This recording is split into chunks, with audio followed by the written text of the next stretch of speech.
familia, acompáñenme, vamos a adorar al Señor, vamos a cantar de su misericordia, vamos a hablar de su fidelidad. Quiero compartir con ustedes un versículo de la palabra de Dios que se encuentra en el Salmo 36 y versículo 5, y dice: si Jehová, hasta los cielos llega tu misericordia y tu fidelidad alcanza hasta las nubes. Quiero invitarte en este momento a que nos unamos a adorar al Señor, a que nos unamos a cantar, recordar y confesar que Él es fiel y siempre lo será.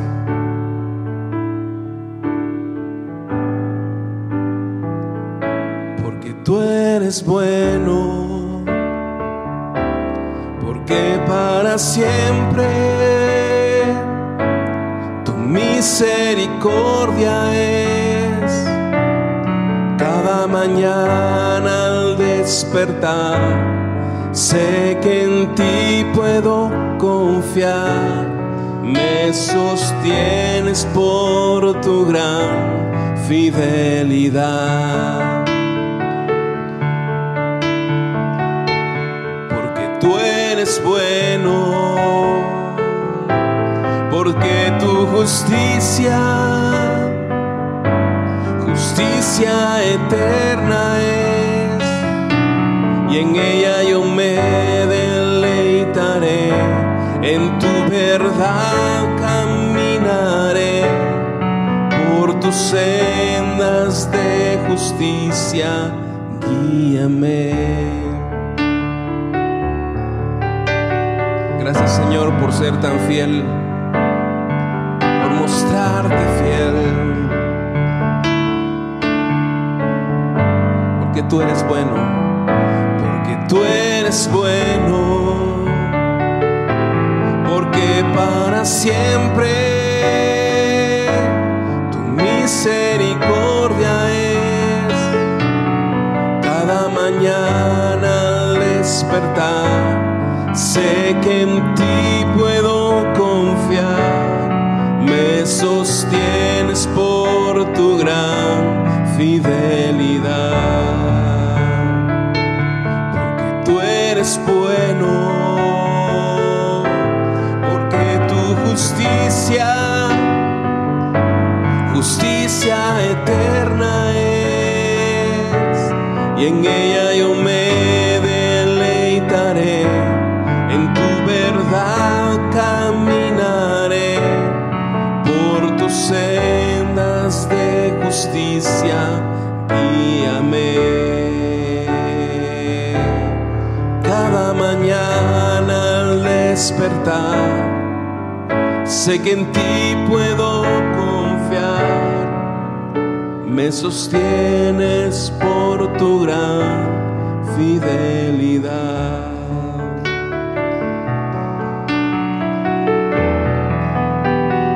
Fidelidad, Señor, somos sostenidos cada día, en todo momento.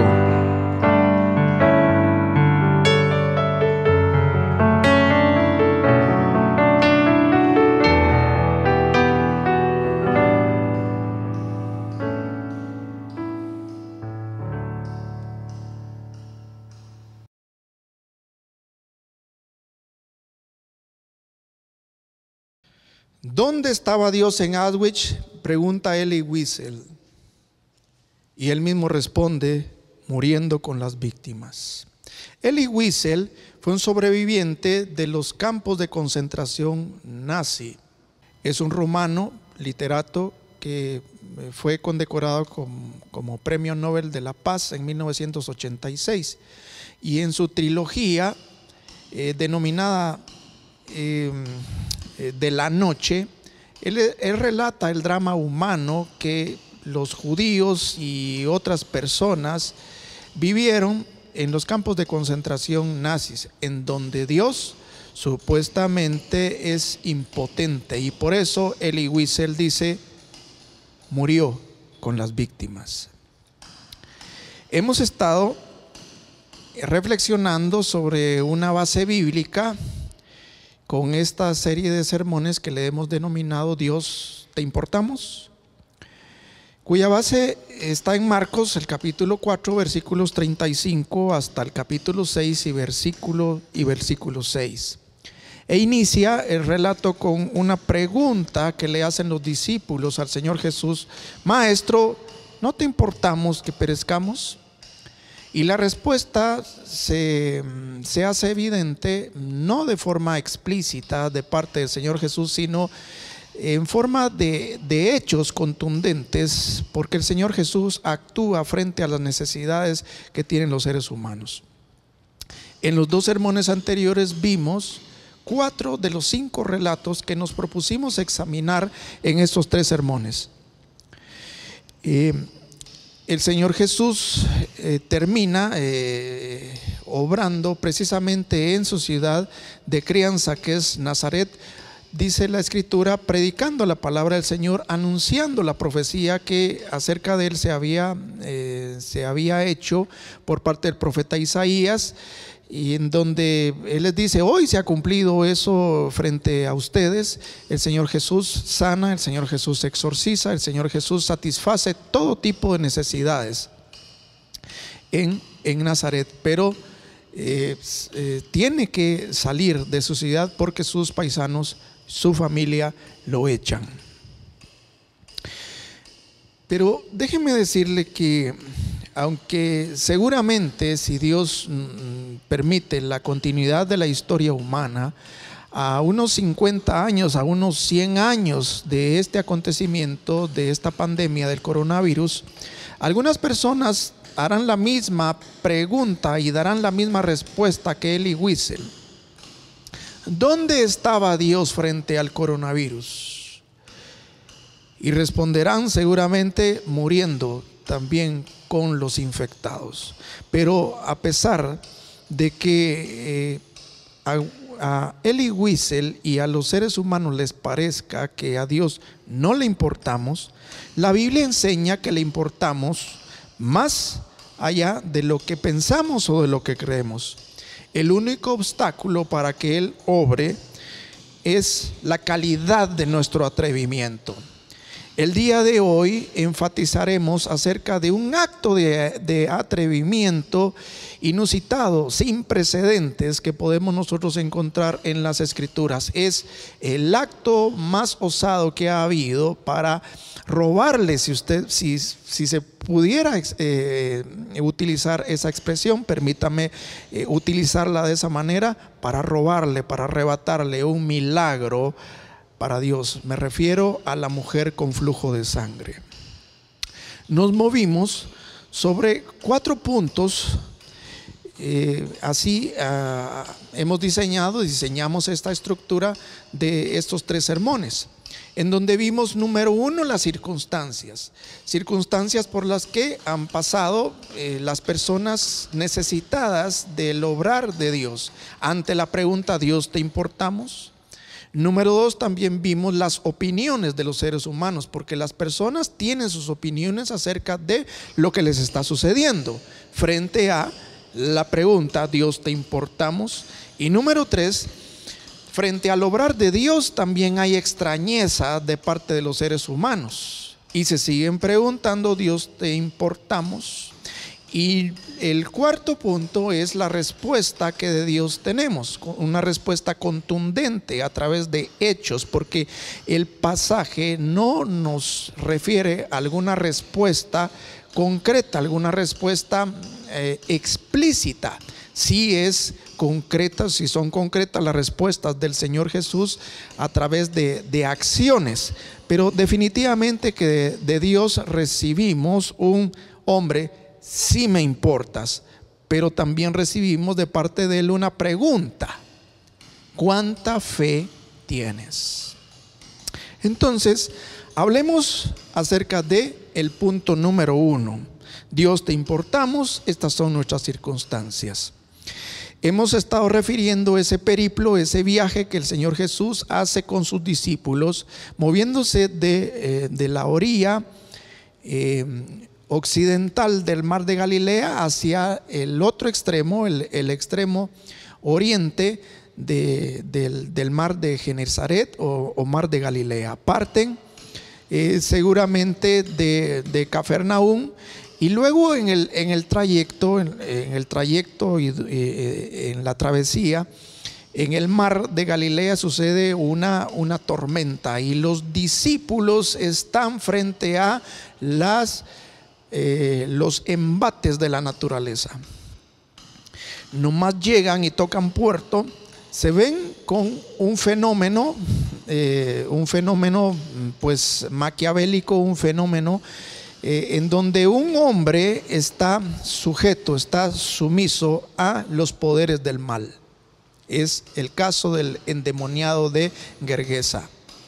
Posteriormente al Señor Jesús lo aborda el principal de la sinagoga de Decápolis, porque se mueven de Gergesa a Decápolis porque los ciudadanos de Gergesa le piden al Señor Jesús que abandone sus tierras. Y en Decápolis, Jairo, el principal de la sinagoga, teniendo a su hija enferma con una enfermedad grave, se entera que el Señor Jesús está ahí en la ciudad y le pide que por favor llegue a su casa, que ponga sus manos sobre su hija para que ésta sane. Pero sorpresa es que se entera en el trayecto a través de sus familias, a través de sus amigos, a través de sus vecinos, que su hija ha muerto. Es el hombre frente a través de las garras de la muerte. Y luego al final vemos el acontecimiento donde el Señor Jesús ya regresa de ese viaje y no solamente llega a Cafarnaúm, sino que se dirige hacia a la ciudad de Nazaret, la ciudad donde él ha crecido, y él ve cuánta necesidad tiene la gente, necesidad de todo tipo, espirituales, materiales, de todo tipo, y él las satisface.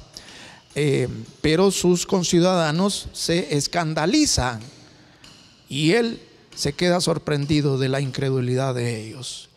Bueno, las circunstancias número 5, la quinta circunstancia que nos muestra este pasaje, y está precisamente en el centro de esos acontecimientos extremos de ida y de venida, o de ida y de regreso, y los acontecimientos centrales.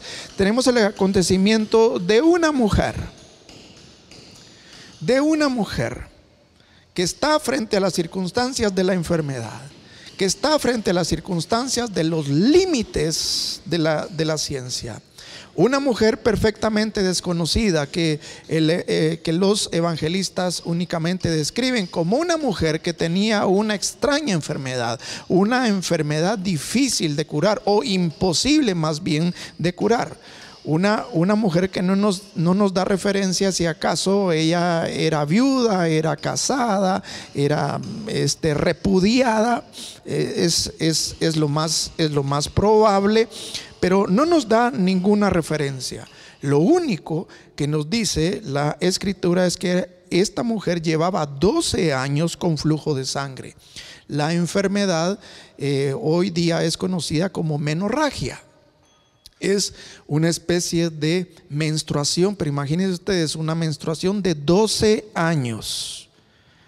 Y el énfasis que nos presenta el Evangelio es que había sufrido mucho de parte de muchos médicos. Es decir, ella había acudido a todas las instancias habidas y por haber en su momento, y nadie la había podido curar. Otro detalle que nos presenta el Evangelio es que había gastado mucho. El énfasis inclusive es que había gastado cuanto tenía. Es muy probable que esta mujer vivía seguramente de la caridad pública, estigmatizada porque la menstruación, el flujo de sangre vaginal constituía una impureza ritual. Al igual que la lepra, era una enfermedad aunque en este caso no es una enfermedad contagiosa, sí es una enfermedad que contamina espiritualmente para los judíos. Había gastado mucho, pero sin ningún provecho. Más bien dice que empeoraba. Estas son las circunstancias muy similares a las que hoy tenemos, porque estamos también ante el límite de la ciencia. La ciencia no ha podido, al menos las instancias oficiales y los organismos internacionales no han dado cuenta de que haya alguna cura, de que haya alguna vacuna contra el coronavirus. Hay por ahí algunas noticias aisladas de algunos científicos que han hecho algunas pruebas y que hemos tenido algunas noticias de que la vacuna está en un proceso de prueba. Lo cierto es que hasta acá estamos a merced de la enfermedad. Ni los ricos ni los más pudientes están exentos de ser sorprendidos con el coronavirus.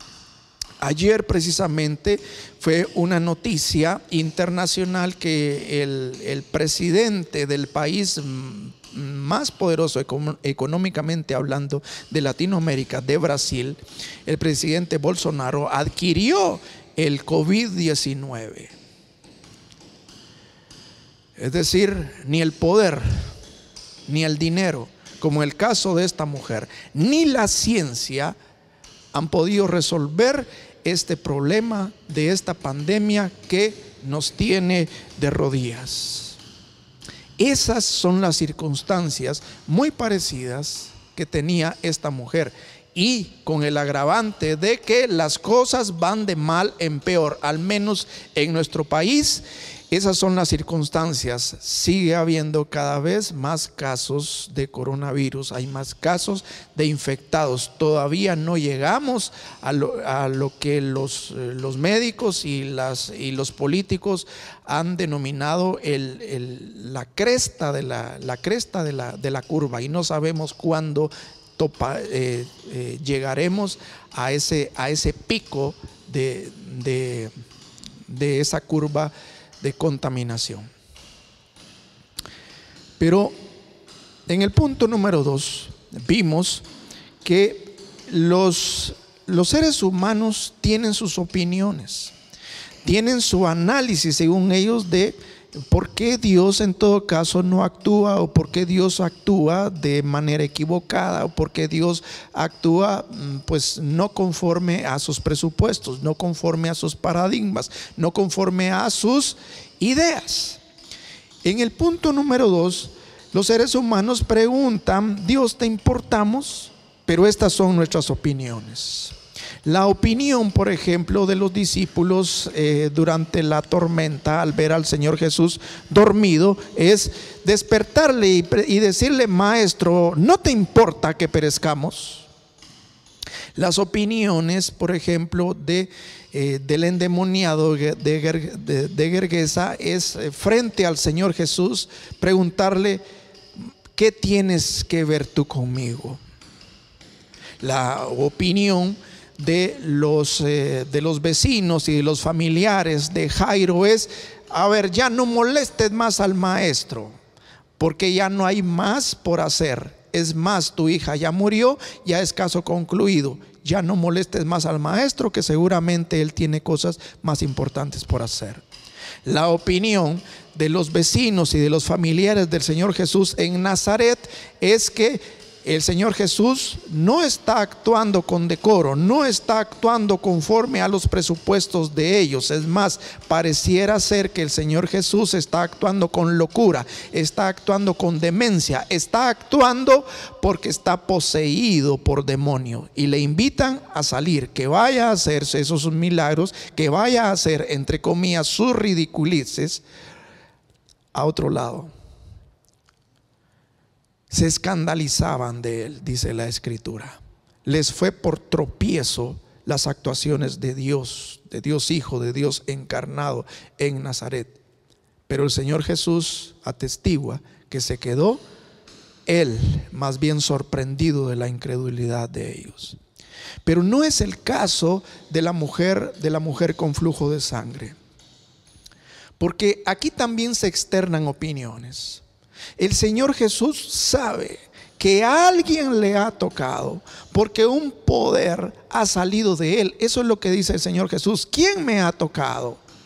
Y los discípulos, la opinión de los discípulos no se deja esperar. Le dice: no tiene lógica lo que piensas. A ver, considéralo. ¿No ves que la gran multitud, que toda esta multitud te apretuja?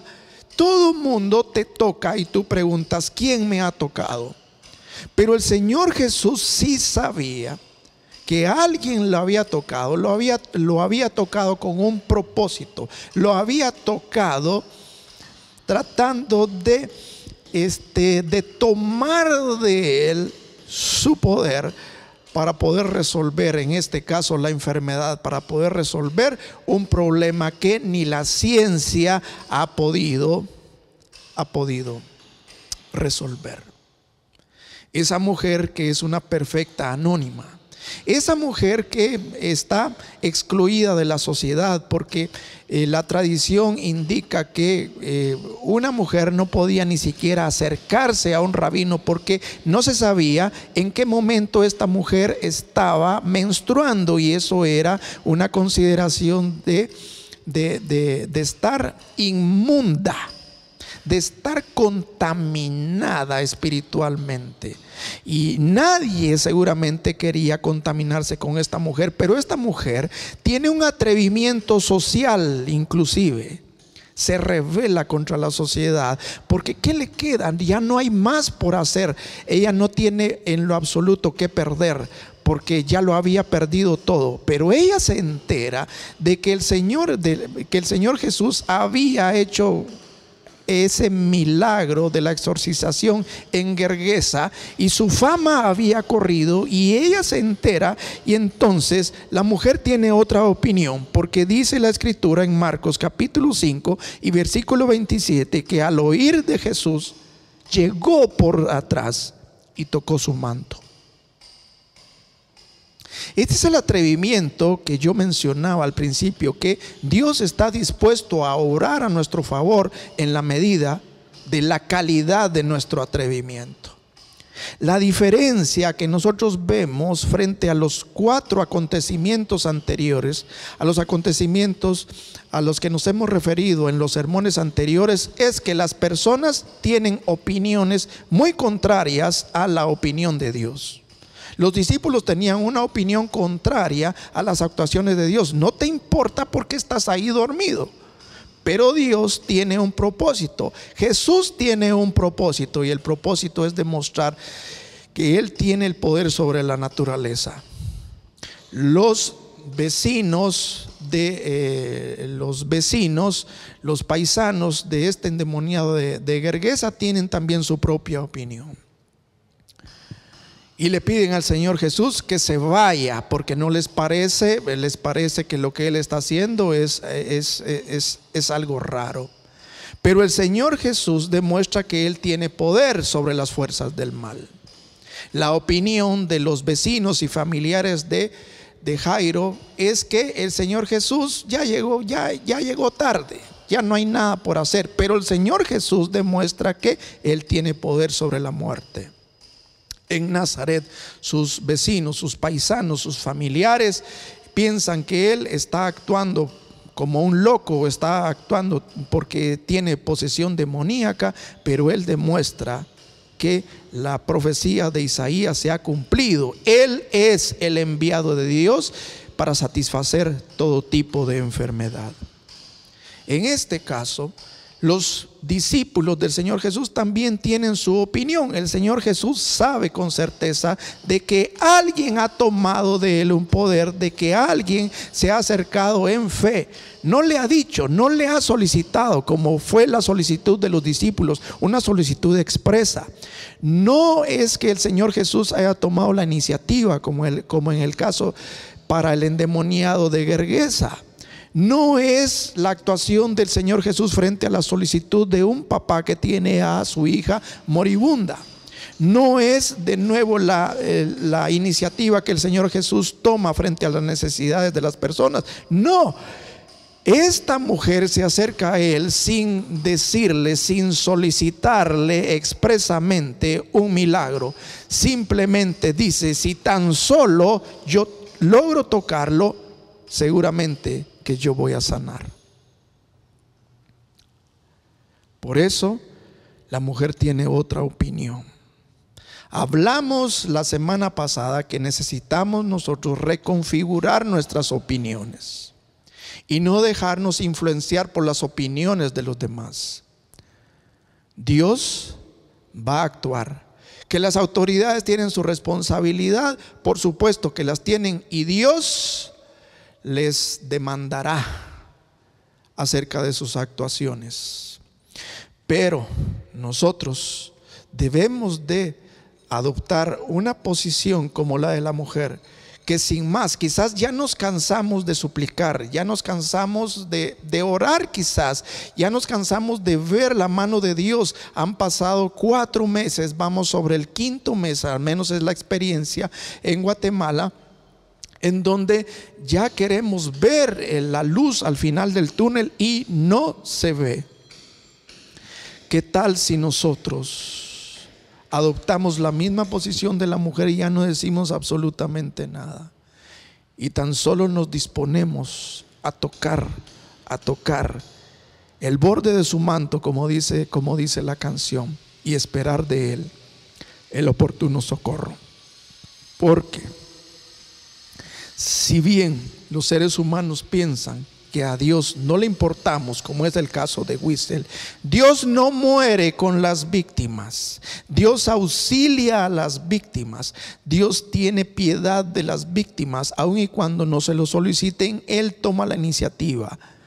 Pero también vemos en este caso, y por eso les decía, es un caso inusitado, es un caso único, en donde vemos que un ser humano, en este caso la mujer, toma de Dios un milagro sin decirle nada, sin solicitarle nada.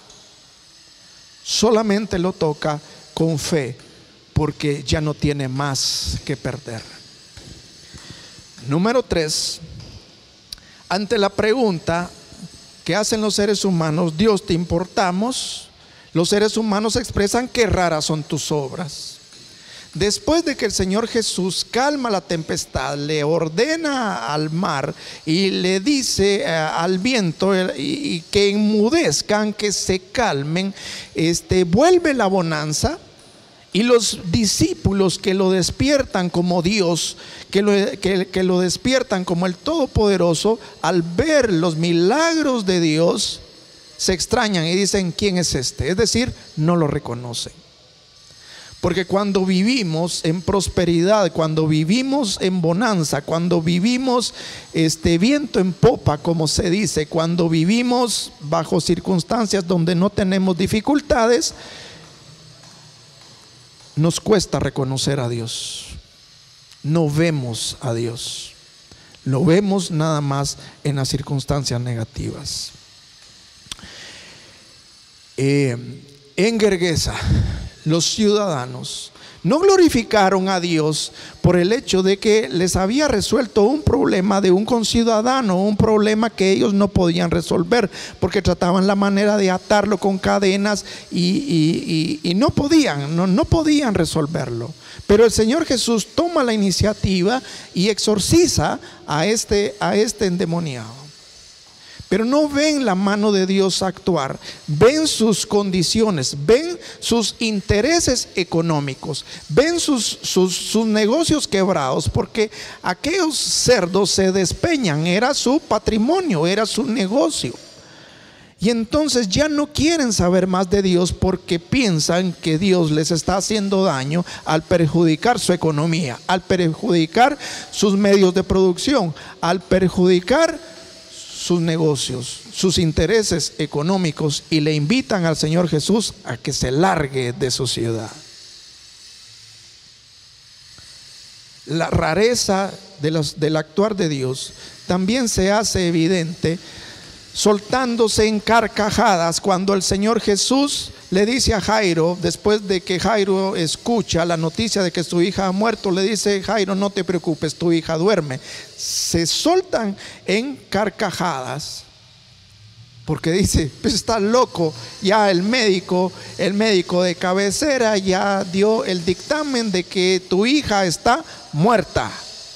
pero tú dices que duerme. Pero la opinión de ellos, porque les parece que el Señor Jesús actúa raro. Y más cuando les dice, muy bien, yo voy a despertar a tu hija, pero nada más va a entrar el papá y nada más van a entrar 3 de mis discípulos. Y dice, bueno, qué raro, ¿qué pretende hacer? Porque Dios es incomprendido en sus actuaciones, pero Él sí sabe cómo actuar. La rareza, la extrañeza de los paisanos del Señor Jesús en Nazaret, cuando Él empieza a decir, miren, hoy se está cumpliendo esa profecía del profeta Isaías que dice que por cuanto yo tengo el Espíritu Santo de Dios, me ha enviado a predicar las buenas nuevas de salvación, a dar libertad a los cautivos, a proclamar el año agradable del Señor. Pero dice, estás loco. Si te conocemos, sabemos de dónde vienes, has crecido entre nosotros, eres un obrero de la construcción. ¿Qué sabiduría puede brotar de ti? Se me hace que estás loco o estás endemoniado. Porque al ser humano le parecen raras las actuaciones de Dios. Pero el Señor Jesús sí sabía lo que estaba haciendo. Y vean, en la mujer no hay extrañeza de las actuaciones de Dios, de las actuaciones del Señor Jesús. No hay extrañeza acerca del milagro que ha recibido de parte del Señor Jesús. En el capítulo 5, versículo 33 nos dice, entonces la mujer, reconociendo lo que había sucedido. No lo reconocieron los discípulos en la barca, no lo reconocieron los paisanos del endemoniado, no lo reconocieron los vecinos y familiares de Jairo, no lo reconocieron sus vecinos y familiares en Nazaret. Pero esta mujer en Decápolis, esa mujer perfectamente anónima, esa mujer entrometida con Dios, reconoce lo que había sucedido. Y luego dice, vean la reacción, vino y se postró ante él.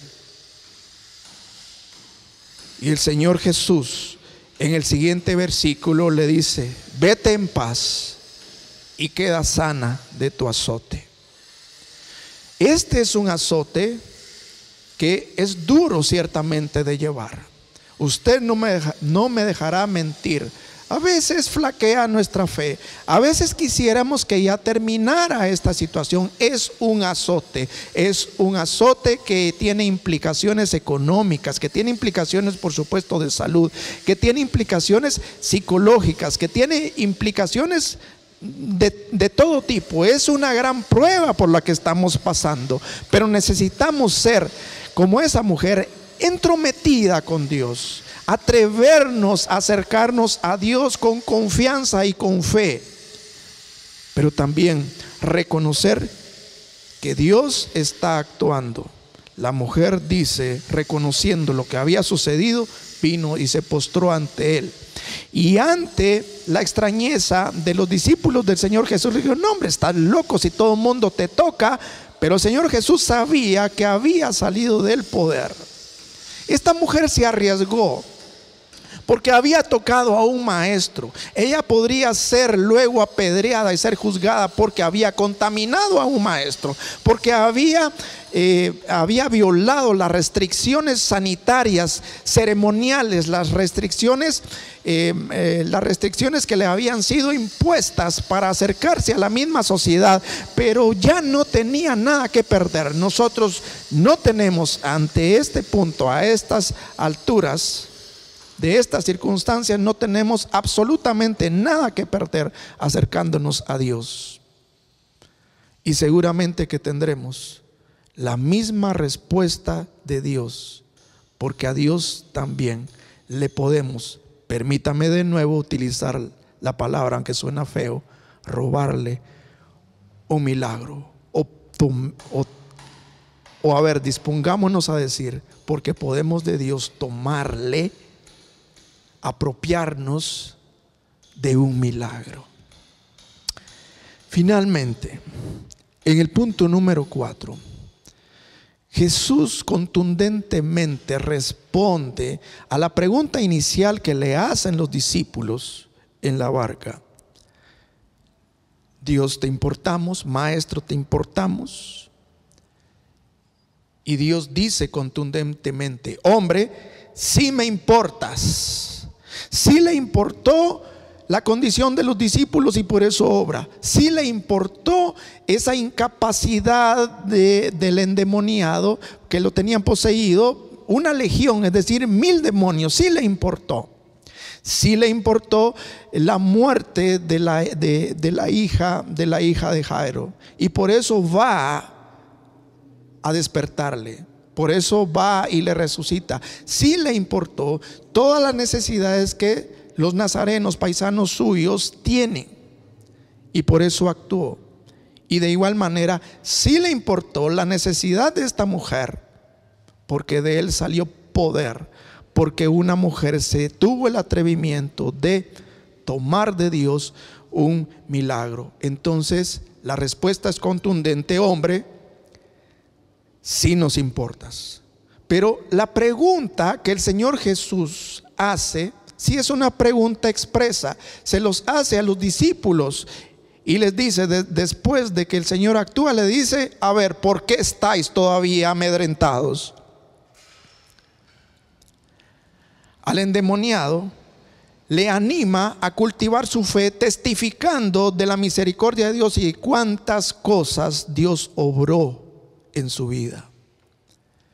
A Jairo le alienta a que permanezca en fe. Le hace la pregunta: ¿aún tienes fe? Imagínense ustedes que después de haber recibido la noticia: tu hija ha muerto, ya no hay nada por hacer, ya no molestes más al maestro. El Señor le dice: tú sigue creyendo. En Nazaret no hay nada por hacer, porque así como ellos se escandalizaron de sus actuaciones, el Señor Jesús está sorprendido por su incredulidad, y la Escritura atestigua de que no pudo hacer ahí muchos milagros por la incredulidad de ellos. Pero en este caso, el Señor Jesús alaba la fe de la mujer. Es el único de los 5 casos en donde el Señor Jesús alaba la fe de esta mujer atrevida.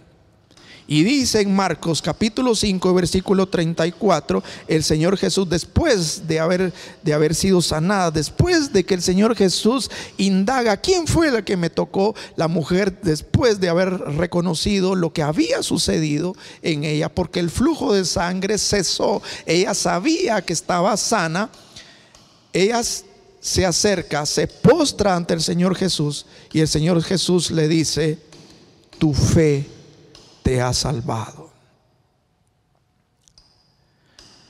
Ojalá que nosotros en todo momento, durante estemos en estas circunstancias que nos ha impuesto el coronavirus a través de las disposiciones gubernamentales y las medidas preventivas que debemos de tomar, nosotros podamos escuchar la voz dulce del Señor diciéndonos: tu fe te ha salvado. Que día a día nosotros podamos escuchar esa voz tierna, esa voz con autoridad, esa voz que nos alienta a seguir sustentando nuestra fe y escuchar de Dios en todo momento: tu fe te ha salvado. En conclusión, a Dios le importamos. Cualquier milagro podrá obrar si nos acercamos con la actitud correcta. Si usted quiere de forma atrevida como la mujer, pero fue una actitud correcta, una actitud de fe.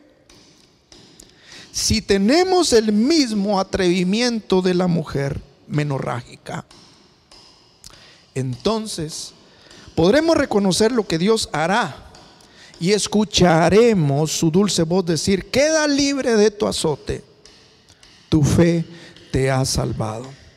El mismo milagro podrá suceder sanándonos o preservándonos del COVID-19 en este tiempo.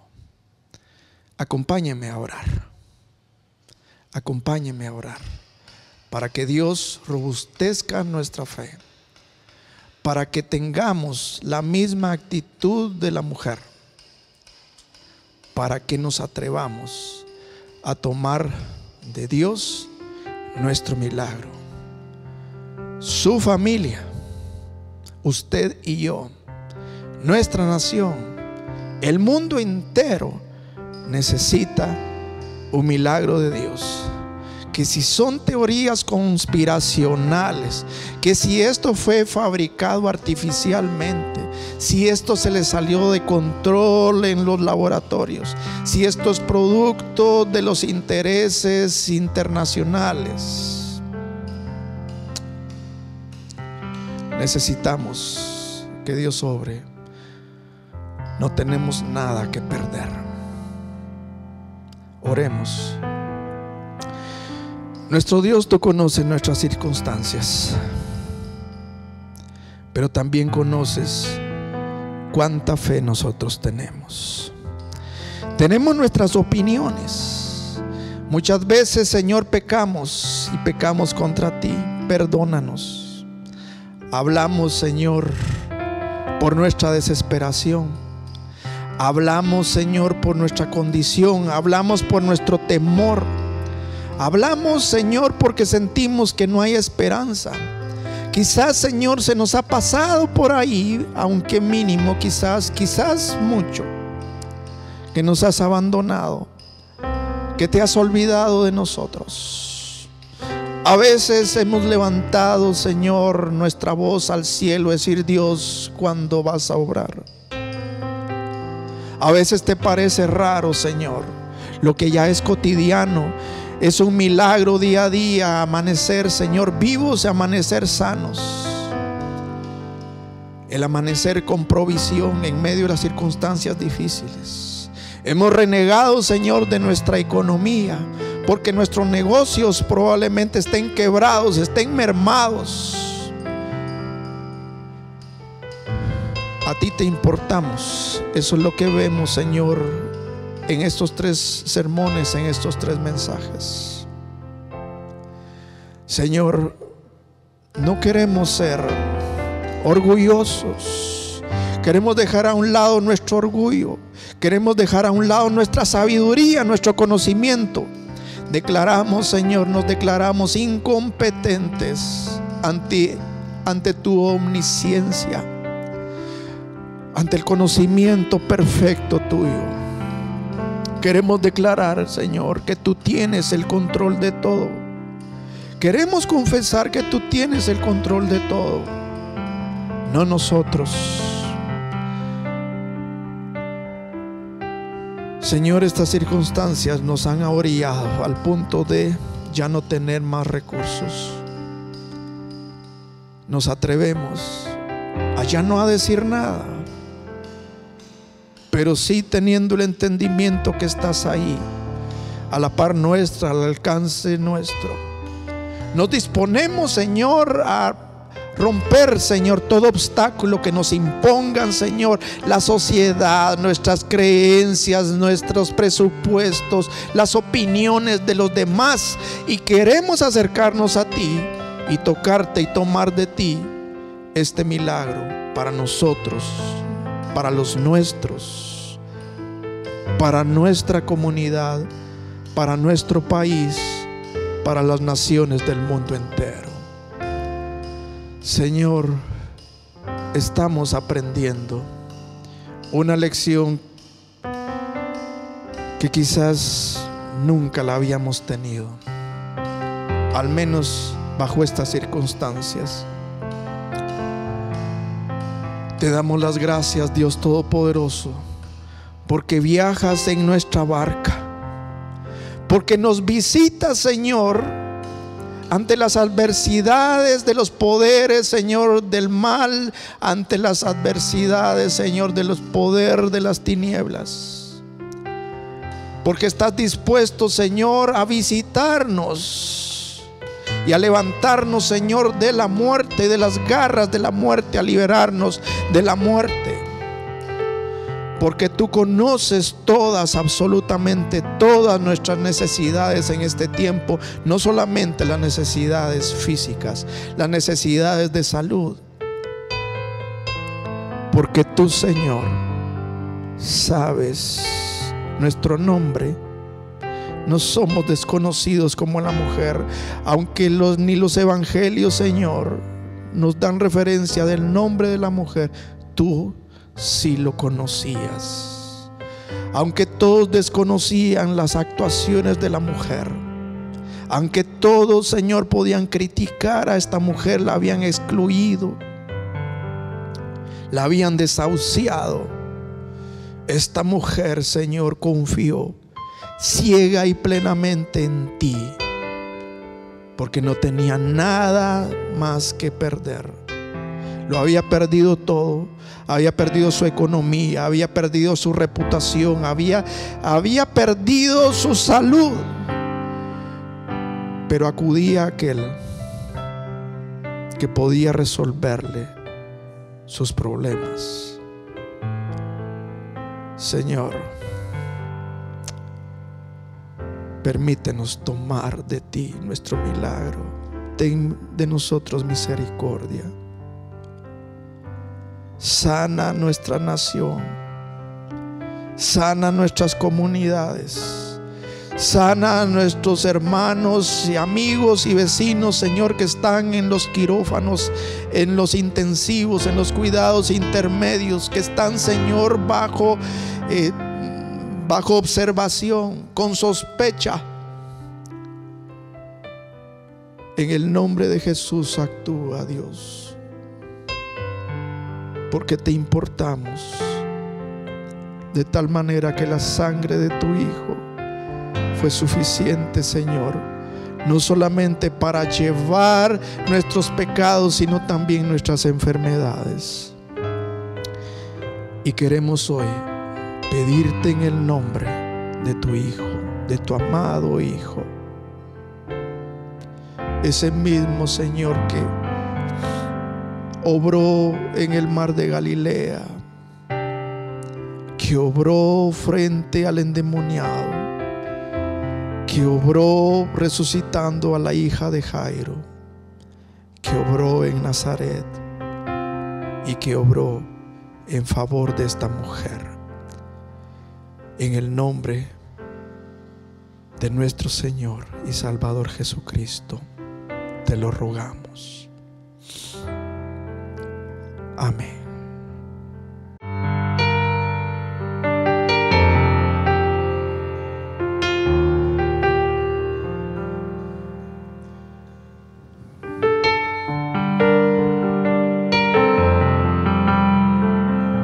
Señor, venimos en este momento delante de ti como hombres y mujeres necesitados de tu gracia, de tu misericordia, tu perdón, de tu mano sobre nosotros, Señor.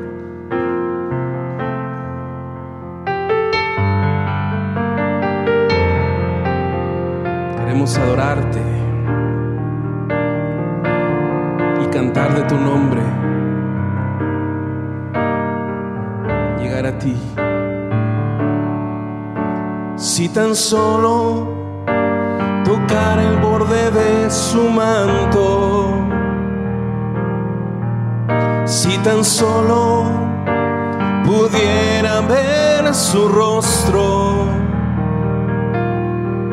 si tan solo pudiera tocar sus manos, libre sería. Yo sé. Si tan solo tocara el borde de su manto, si tan solo pudiera oír su voz, si tan solo pudiera acercarme a él, libre sería. Yo sé, porque porque delante de ti solo soy alguien que necesita un toque del Maestro para ser liberado, porque delante de ti solo soy alguien que necesita una mirada de mi Salvador.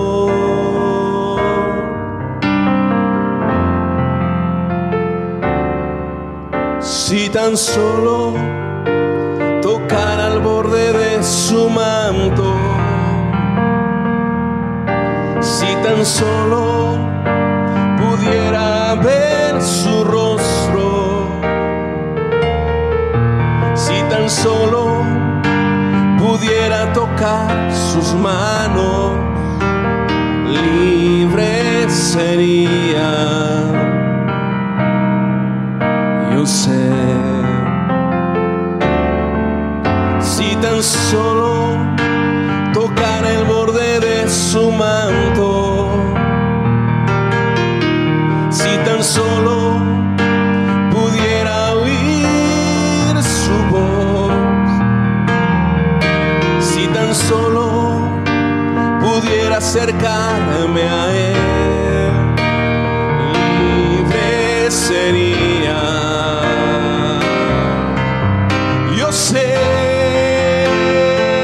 porque delante de ti solo soy alguien que necesita un toque del Maestro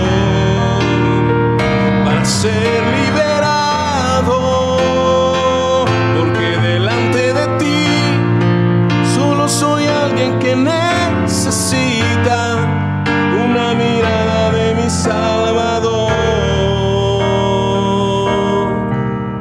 Oh, Jesús, Jesús, Jesús, Jesús, nombre sin igual. Jesús, Jesús, Jesús, nombre sin igual. Te cantamos, Señor. Jesús, oh, Jesús, Jesús, nombre sin igual. Jesús, yeah. Jesús, Jesús, nombre sin igual, porque delante de ti solo soy alguien que necesita un toque del Maestro para ser liberado, porque delante de ti solo soy alguien que necesita una mirada de mi Salvador. Su nombre es Jesús.